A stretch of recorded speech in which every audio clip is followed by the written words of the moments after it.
Well, we had more snow. These things are cold today. It's been a long winter. This is going to be a long hibernation for the snakes. We've been having regular below freezing temperatures since the first week of December, and today it's still probably right now still below freezing, but it's warming. Going to warm up to back into the 40s, but still below average temperatures. So it's been a really below average winter for the Outer Banks, and it's been continuous now for almost 3 months. But the birds, when it gets a little bit warmer and sunny after it snows, they get really active, and I don't know if I can be able to capture them but on video, but there's some giant great blue heron just around the bend here, and they're really grouped together. There they are. Man, they'll see me though. I mean, they're quite a ways away, but they got good eyes. Let's see. See those guys? Look at them out there getting some food.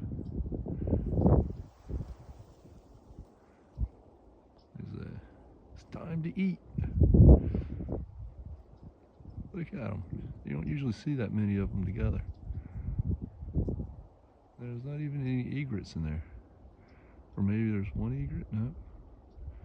Look how many of them there are. They're big too. They're like, those birds right there, full grown like that, they're one of the largest wingspans of all the birds in North America. When you see them flying and squawking, I think that's about as close as what you get to seeing what a pterodactyl looks like. They're really cool. I like those birds. But there's a big group of them there. They found something to eat.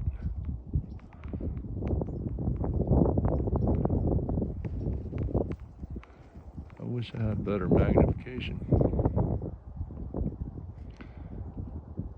Saw some ducks in the other pond. Little teal. The sun was shining on them just right. You could really see the colors. Green-winged teal. And they always come in a little later in the winter. The pintails have been there for a while, using that spot.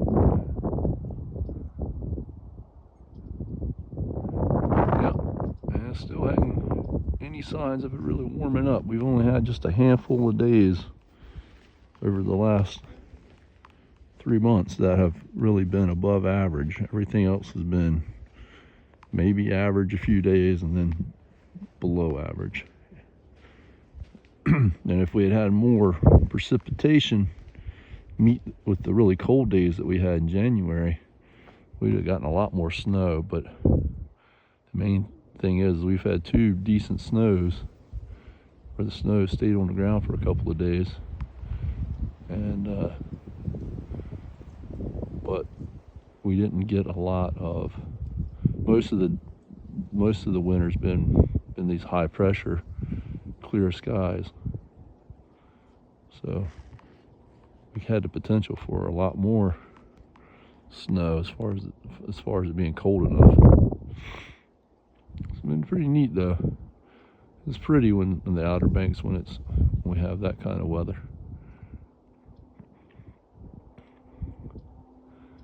When I was a little kid in the 80s, early 80s, we had a string of cold winters like that. And then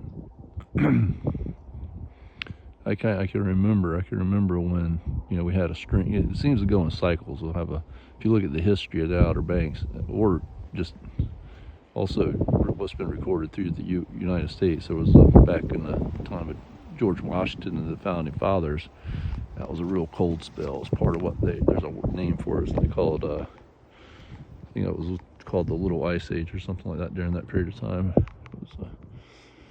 But there seems to be streaks of warm and streaks of cold. the 70s and early 80s were generally a colder streak. And then I remember when I started to get into like my teenage years, we started having some warm winters. And I remember how that was different. And I remember thinking, gosh, we're wearing short sleeve shirts at Christmas time, and because I'd grown up during a streak of cold. In the late 90s, it was kind of colder again. And I remember I was doing construction work during the late 90s. We were most of the time wearing, pretty, warm clothing. There was a lot of ice, a lot in the mornings during those years. And then we got another warm streak, and they had some cold years during I think 2017, 2018, something like that. There was colder, a couple cold winters. So who knows? We had we didn't have a cold summer, but we went from last year. We had a very warm winter last year. And then we went into spring, and then we didn't have a really hot summer, though. We had a fairly mild summer and a mild fall, probably a little below average fall. And then we had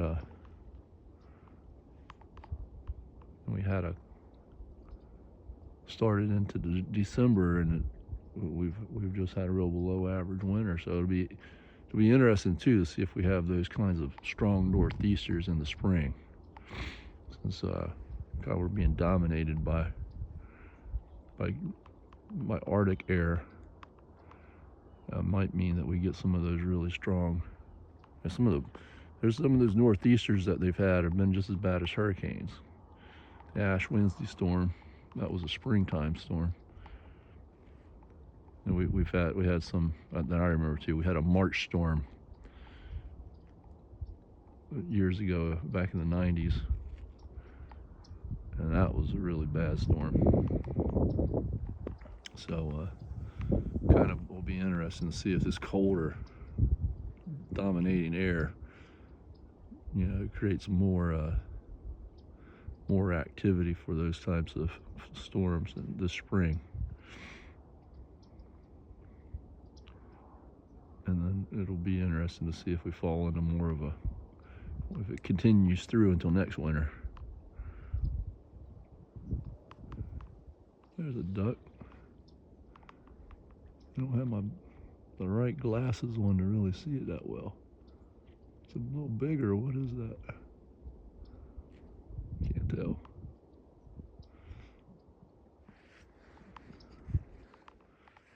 Man, the herring, they really got onto something here. Look how big they are. These are big guys. Sometimes you see some really unique birds for the area here. I saw that tricolor herring that time. It took me a while to identify that. It was a sandhill crane was hanging out here once.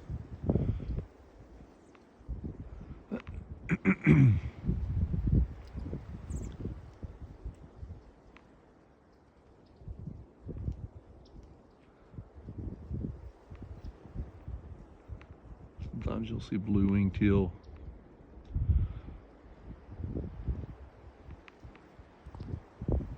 Said there was flamingos down here this summer.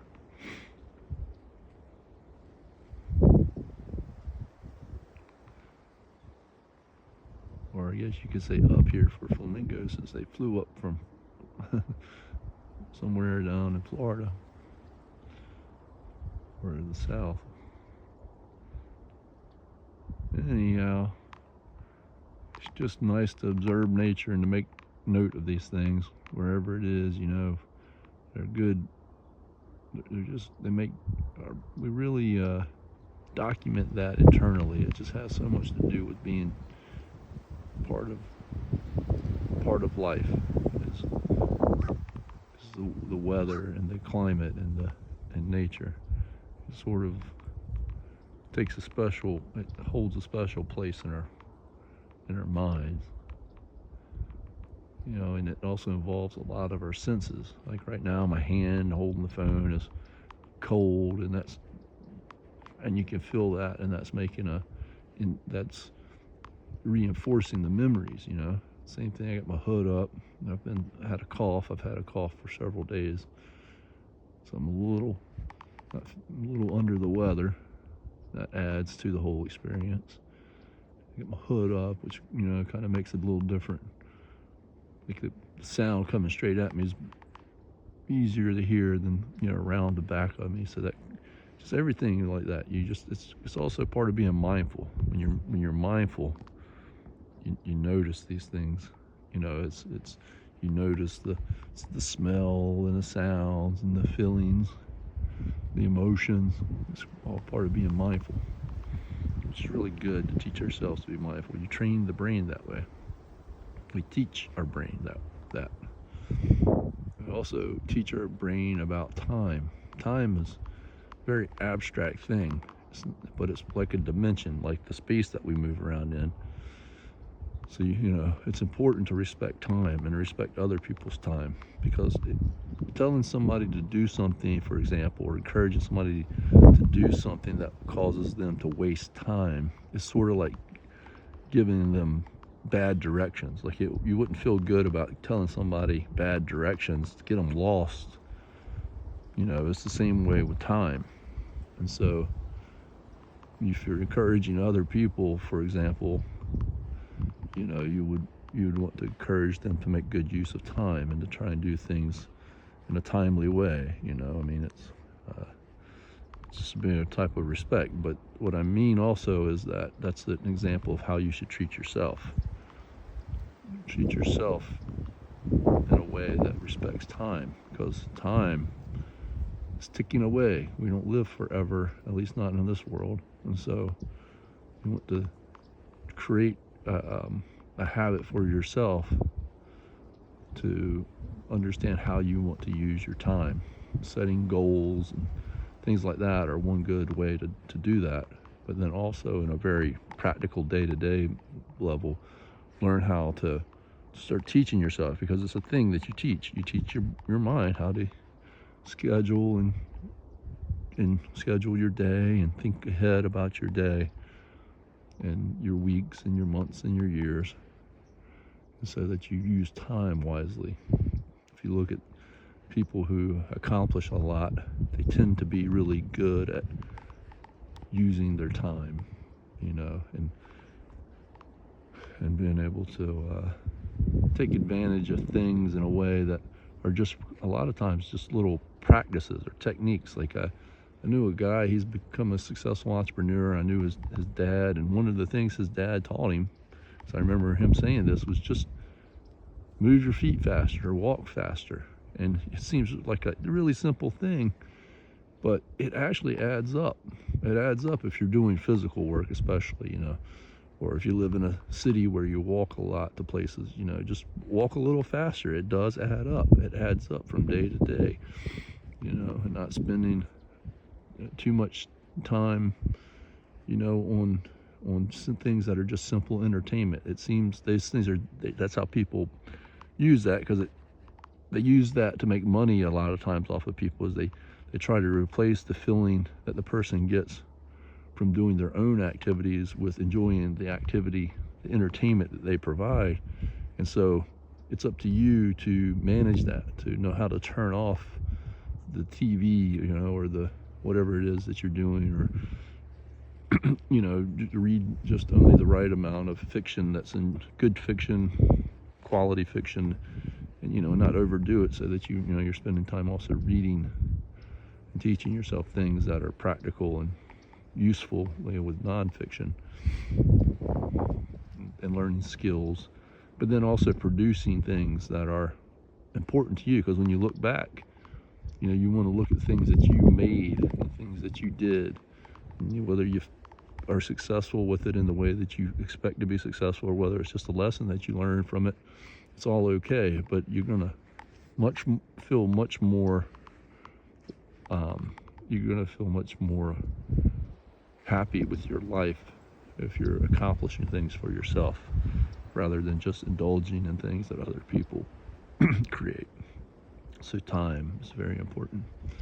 But our connection with nature, mindfulness, teaches us a lot about that, about feeling a part of the moment in time as part of our existence here.